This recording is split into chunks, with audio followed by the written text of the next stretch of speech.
Sa loob ng isang linggo, 2 alkalde at 1 bise-alkalde ang pinatumba ng mga hindi pa rin nakikilalang hitman.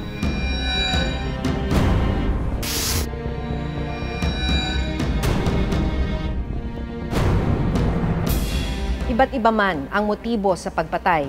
Ang malinaw ay may mga gun for hire gamit ang iba't ibang modus na sa kasalukuyan ay at large o hindi pa rin nahuhuli.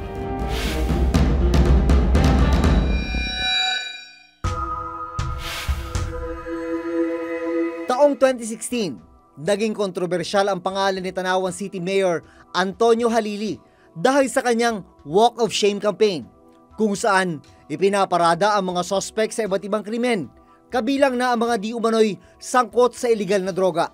Kung drug pusher ka, ikaw yung dapat na taong i-avoid. Pag nakita mong ang apo mo o anak mo, yun ang kabarkada, di mapapangaralan mo para maiwasan. Ano? Matapos ang 2 taon, muli na namang naging laman ng balita si Mayor Halili. Sa mga kuha ng cellphone at CCTV video noong July 2, 2018, makikita si Tanawan City Mayor Antonio Halili sa flag ceremony na ginagawa tuwing Lunes sa City Hall. Maya-maya pa, habang inaawit ang lupang hinirang.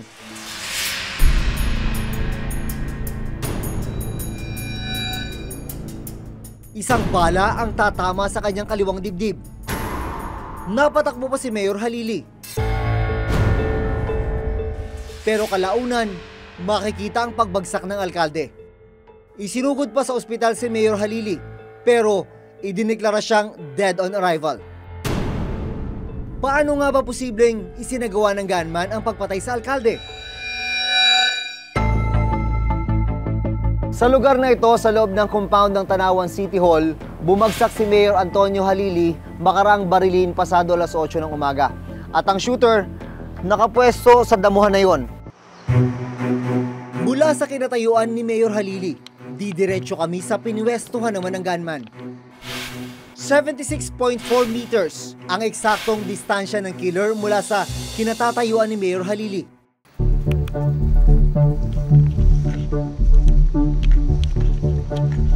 Nakadapa siya rito, sir, or nakatayo o paano lumalabas sa investigation? Ayon dun sa ko, nakadapa siya dyan. Nakadapa dito, sir? Nakadapa. Ayon sa Chief of Police ng Tanawan City, posibleng bago pa man magsimula ang flag ceremony, ay nakapwesto na sa may talahiban ng salarin. Gano'n kaya siya katagal dito nag-stay before he fired the shot?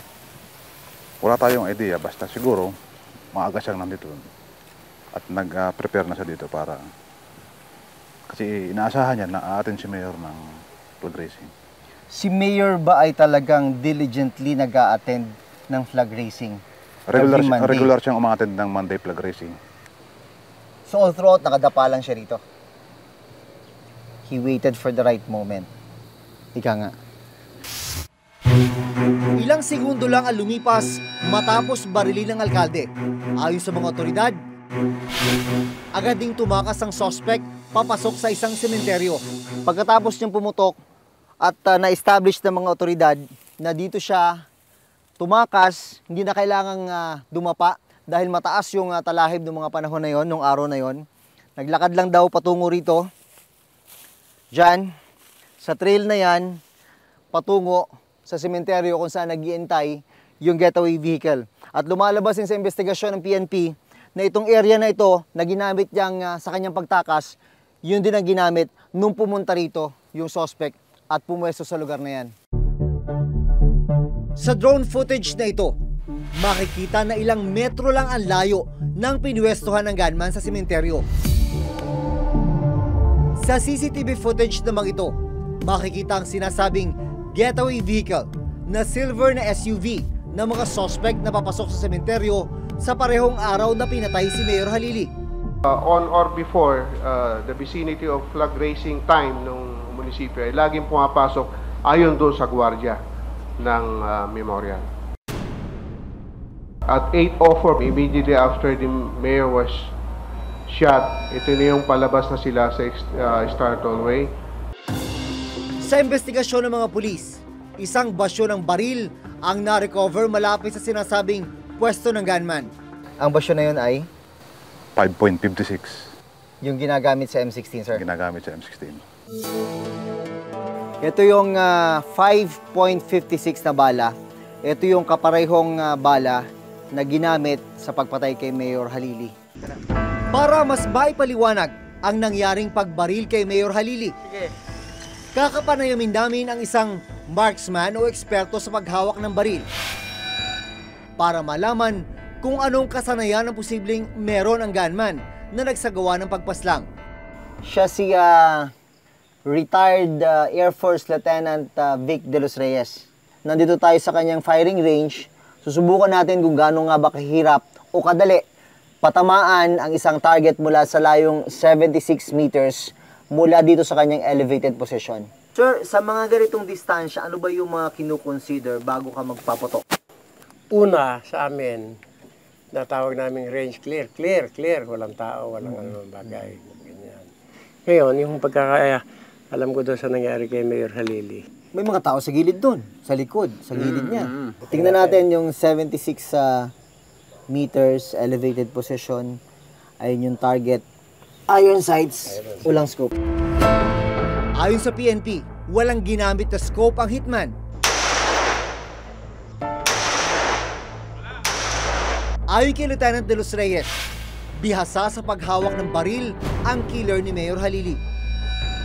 Malinaw pa. Pakikitang-kita pa sa iron sight. Ngayon, kung yung nangyari kay Mayor Halili preparasyon, siyempre, siya naman na rin ang preparation ng scope noon. Para nagsiguro.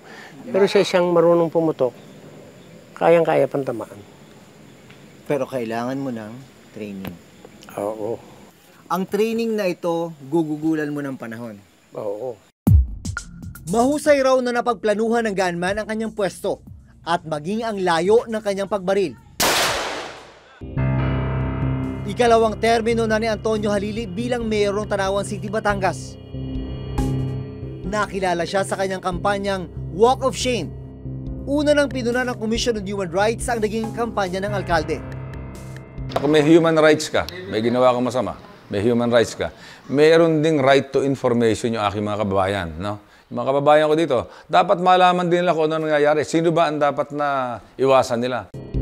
Pero December 2017, nakasama sa mga alkaldeng sangkot daw sa iligal na droga si Mayor Halili. Sa panayam ng Reporter's Notebook sa Philippine Drug Enforcement Agency o PDEA, pinanindigan nilang sangkot sa droga si Halili kasama ang 82 iba pang mayor, vice mayor, huwes at opisyal ng PNP. Itong listahan namin ito, natapos na yung revalidation po. As I've said before, na nabalidate na ito noong 2016 pa. And then, again, by the start of the year, nag-revalidate ako. Most of them are cuddlers and protectors. And a few of them are users. Arte-arte pa katong gilatos-latos niya itong kunwari, malana. Kunyari itong mga adik, iyang ipaprosesyon palatos, wag yun siya mana. Sa pagkakapaslang sa kanya, ilang motibo ang sinisilip ng mga otoridad. Ang una natin pinupush through is yung politika. 2016, medyo may nakalaban din siya na isang malaking tao dyan sa Tanawan, and we have already invited that person. Number 2 is on walk of shame. Meron tayong natanggap na report na ang isa ditong nasa walk of shame are related to people na may pwedeng makagawa ng ganitong klase. So ito sa droga pa rin. And number 3 is also on drugs. Pero hanggang ngayon, wala pa ring malinaw na suspect sa pagpaslang sa alkalde. Maring itinanggi ng pamilya Halili na sangkot ang alkalde sa droga. My father has been fighting these people who's doing drugs. Kalaban niyang dad ko, mga drug lords. I will do my best to give you justice. July 3, 2018, isa na namang pananambang sa isang alkalde ang nakuna ng video. Sa videong ito, nakuha bandang alas 4:30 ng hapon. Makikitang palabas na ng gate ng National Irrigation Authority o NIA sa Kabanatuan ang puting SUV na sinasakyan ni Mayor Ferdinand Bote ng General Tino Nueva Ecija. Pero hindi pa man sila nakalalayo. Tinambangan ng 3 gunman sakay ng isang motorsiklo ang sasakyan ng alkalde. Ang mga hitman, mabilis ring tumakas. Tumagal lang ang pamamaril kay Mayor Bote ng halos 5 segundo. Ang tingin ko doon, magaling pumutok. Kasi kung hindi marunong sabog-sabog yan. 2 termino siyang naging vice-alkalde. Hanggang sa maluklok siyang alkalde noong taong 2016. Hindi kasama sa drug list si Mayor Bote, kaya ibang motibo ang sinisilip ng PNP. Yung mga assassins noon na gusto rin patayin itong sigurong particular na mayor na ito, this is the right time to do it. Diba? Para ma-project that it is a state-sponsored killing. Ang masisi, administrasyon. Kahapon, nadakip ng PNP ang 2 sa mga suspect sa pagpatay kay Mayor Bote. We know the details of how far have they gone, but we are not at the liberty to at this time to talk about it. It may compromise the investigation.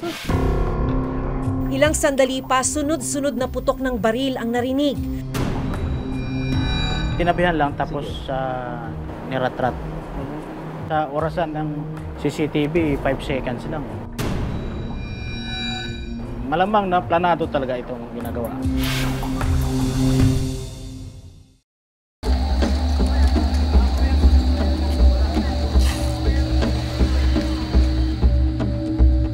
Bago matapos ang linggo, July 7, 2018, isa namang pamamaril ang nangyari sa 13 Martires City, Cavite. Sa videong ito, makikitang kakasakay pa lang ni Vice Mayor Alex Lubigan at ng driver nito sa kanyang itim na SUV nang biglang dumating ang kaparehas na sasakyan. Ilang sandali pa, sunod-sunod na putok ng baril ang narinig. Umatras abante pa ang sasakyan ng Vice Mayor matapos ang 5 segundong pamamaril. Makikita nyo naman sa CCTV na pauwi na si Vice Mayor galing gym. Tapos ang pagsakay niya sa sasakyan, pag-alis, biglang nag-cut itong black Hilux na walang plaka nga, walang sticker. Tinabihan, hindi masyado tinabihan lang tapos niratrat. 2 burst of fire lang. Tinignan namin sa orasan ng CCTV, 5 seconds lang. Ano ang pinapakita na ganun kabilis na execute yung plan nila? Malamang na planado talaga itong ginagawa. Pag-execute sa kanya. At yung skill set ng mga shooter? Hindi naman natin masasabi na well-skilled yung shooter dahil close range ang nangyari. Kahit naman sinong ordinaryong tao, kaya naman na makatama sa ganung range. Pero hindi nakapag-fireback yung kabilang side? Wala, hindi po. Agad naming pinuntahan ang pinangyarihan ng krimen ng araw na yon. Kitang-kita ang mga tama ng bala sa bahagi ng sasakyan kung saan nakasakay ang vice-alkalde. Basag rin ang salamin ng katabing establishmento. Bakas pa ang dugo sa kalsada.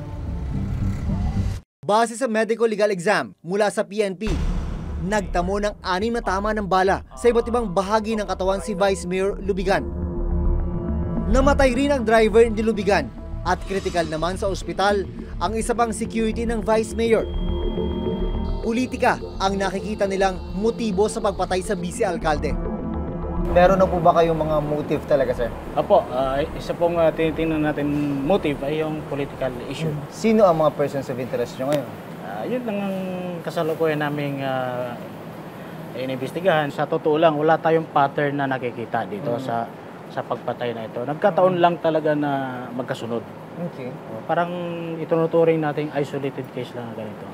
Maliban kina Mayor Halili at Mayor Bote, 8 iba pang alkalde ang napatay mula noong July 2016 hanggang sa kasalukuyan. Sa listahang ito na nakalap ng GMA News Research, 4 sa mga alkalde ang nasa narco list, habang 6 naman ang pinatay ng mga hindi pa rin nakikilalang gunman.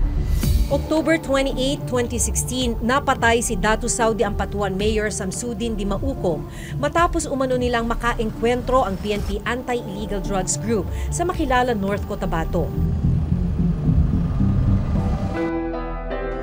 Pagkalipas ng 8 araw, November 5, 2016, napatay naman si Albuera Mayor Rolando Espinosa sa loob mismo ng kanyang selda sa Leyte Sub-Provincial Jail. Nanlaban raw siya habang hinahainan ng search warrant ng Criminal Investigation and Detection Group o CIDG Region 8. 19 na opisyal ng CIDG Region 8 ang nasangkot sa kasong ito. Mula murder, ibinaba sa homicide ang kasong isinampal laban sa mga sangkot. Nakapagpiyansa sila at muling nakabalik sa kanilang mga trabaho. July 30, 2017, napatay sa isang raid sa loob mismo ng kanilang bahay si Ozamis City Mayor Reynaldo Paruhinog Sr. kasama ang kanyang asawa at 14 na iba pa. Pero ayon sa kanyang mga kaanak, rub out ang nangyari sa mga Paruhinog.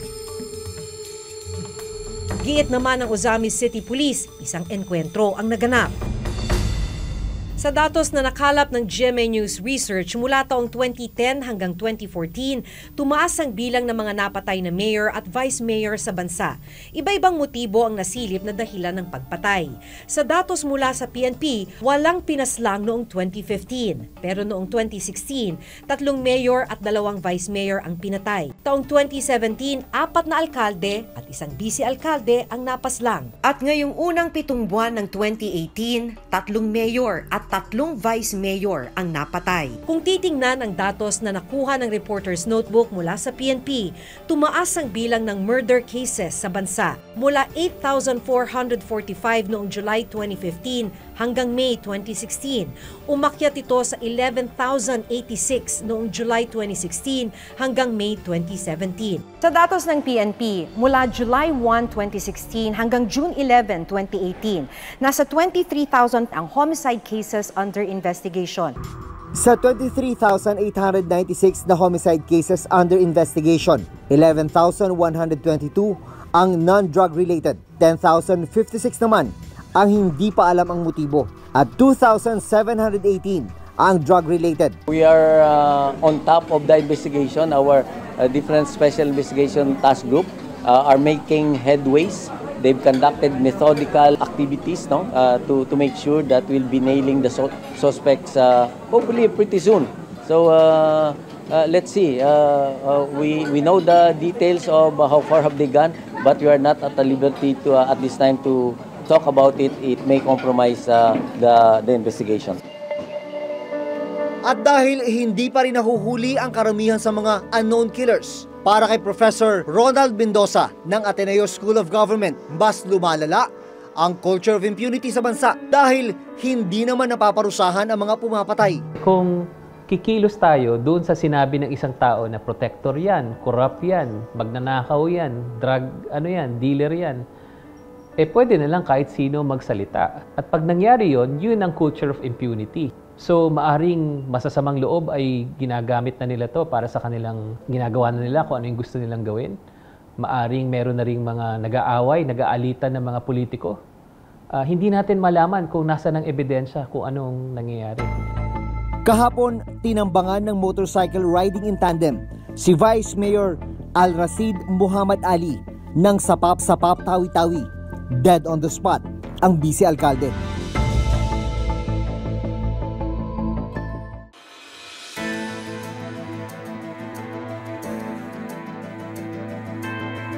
Sa kabila ng mga naging pahayag ng gobyerno na paglaban sa kriminalidad, tila hindi pa rin takot ang mga pumapatay. Hanggang sa susunod na Huwebes, ako si Maki Pulido. Ako si Jun Veneracion at ito nakatala sa aming Reporter's Notebook.